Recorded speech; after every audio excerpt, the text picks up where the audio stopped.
Hello, good morning. I'm probably a little bit quiet today because it's very early here and the rest of the house are still asleep. But I thought I'd pop on and share another idea with you. Oh, excuse me. Share another idea with you. But before I do, I cannot say thank you enough to the kind ladies that left comments on my video from yesterday. So a huge thank you to Lorraine Hussey, Cindy Nur and Taylor Made Journals. And if I've pronounced your names wrong, I'm very, very sorry.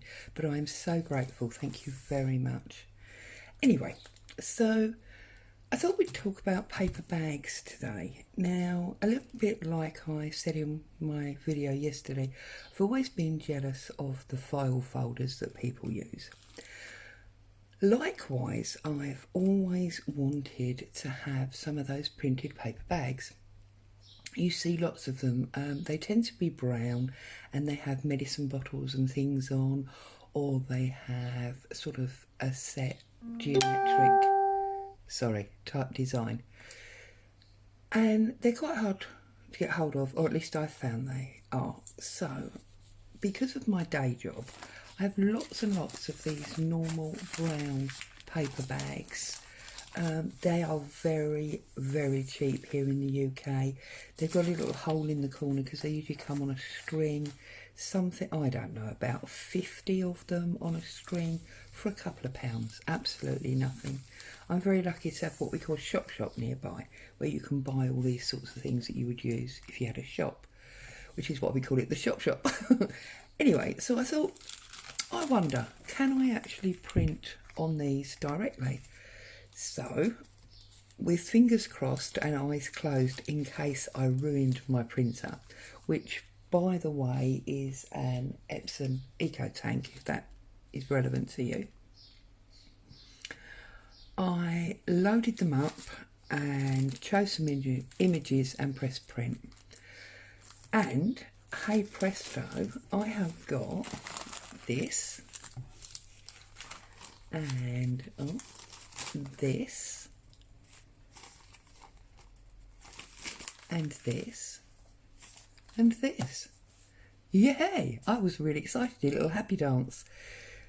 It does mean a couple of things. One, obviously you can print something appropriate to the journal. So like I'm currently working on the bee's knees from Shabby Dabby Doodah. And this one, no, not that one. Where's it gone? This one here is very bee themed. So it's going to work in that as a theme rather than one that I've bought. It makes it a little bit more special. However, because these bags have a very thin layer at the top and then a lower label there, I was frightened that bit would get caught in the machine. So what I made sure was to put the sealed end in first. However, whilst that does work perfectly well and it pushed through and it never got stuck and there's no drag marks or anything like that, it does mean that technically your image is upside down. And I thought, oh bum, that's annoying, how can I deal with that? And then I realised that 90% of the time when I personally use these, I use them trimmed at the end so that it's open. I can't, there you go. Trimmed at the end so it's open and folded in half so that it sits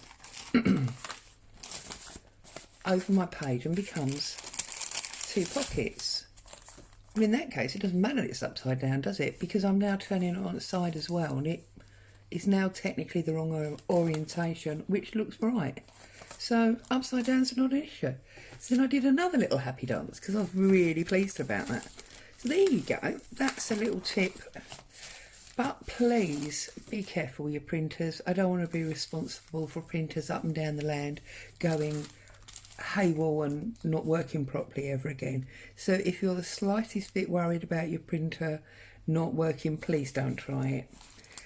However, I thought Okay, it's all very well folding them in half and putting them over a journal page. What else could I do with it? And I do often use bits of brown paper as decorations on pages or tags or things. So I thought, well, if I open it up completely, that's almost a whole sheet of paper there. So then I can merrily just tear into it, because after all it was very cheap brown paper bag, and I can use one of my very many book pages, because I do have loads of these, as we all do once you start taking books to pieces, and I can start to use it as background paper as well.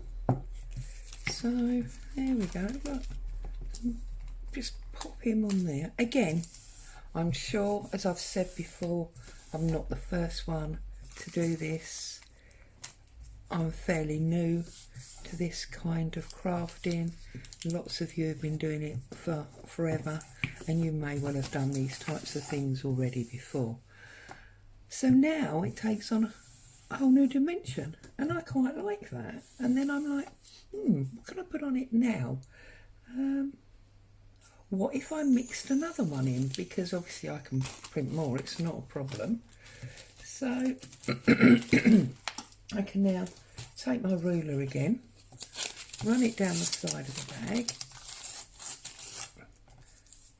open him out, and I think that this would make a lovely add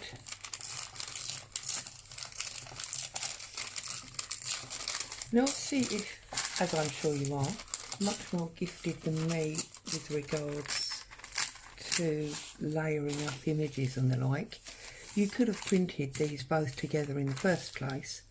Now that's actually too big, isn't it? Because now you're not going to see much of that. So let's just tear a bit more of this off.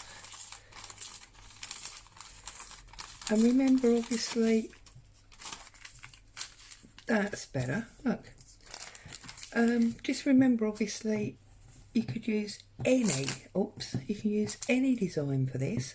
I chose to just print them in black because that was the kind of look that I was trying to create. And I haven't tried it yet, but I'm absolutely positive that it would work equally well.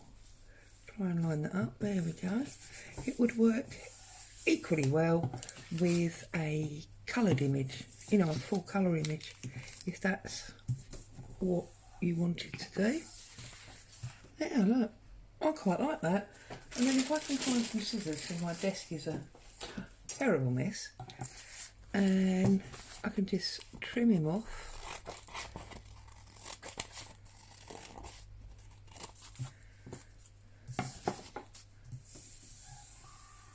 And now I can use that for all sorts of things. So I could fold him up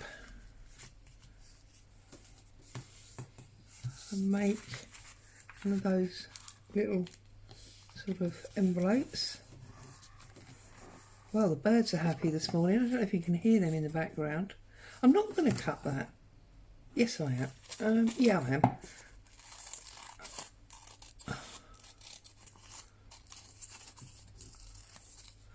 And then just trim off,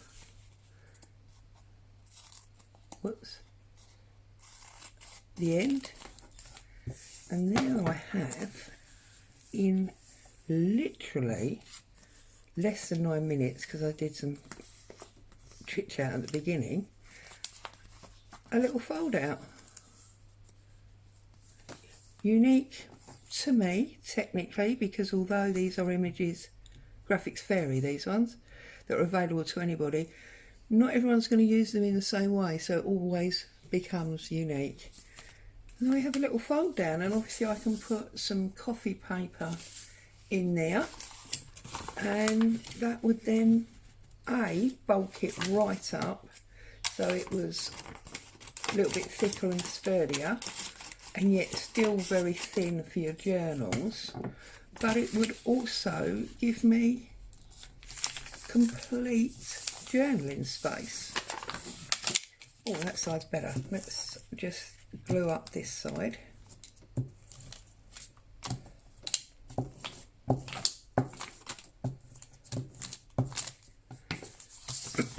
Now I've used Prick Stick, and I know from watching, oh sorry, that's a brand, I've used Glue Stick. I know from watching YouTube that many of you have a love-hate relationship with glue sticks. For me personally, they're brilliant because they're a form of dry glue really. Your pages don't go crinkly and all the rest of it. And especially if you're going to sew, which I do a fair amount of the time, then it is more than adequately strong. But then if I just trim that off at the edge there, and there where I decided to cut around the corner of the bag, we have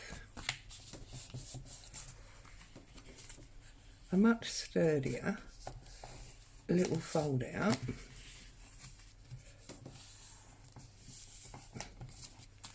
There we go, and just up and down, very handy, very quick. Pop it into a pocket, and then obviously we won't lose the pattern on the side. You could have obviously not lined it and just glued the sides up as an actual envelope. As an actual envelope to pop ephemera and things in. Now obviously these bags, being so cheap, sometimes they're not glued together very well, so you might have to just add a little bit more glue. So there you go. That is my new happy discovery of printing on bags. Have a great day. See you soon.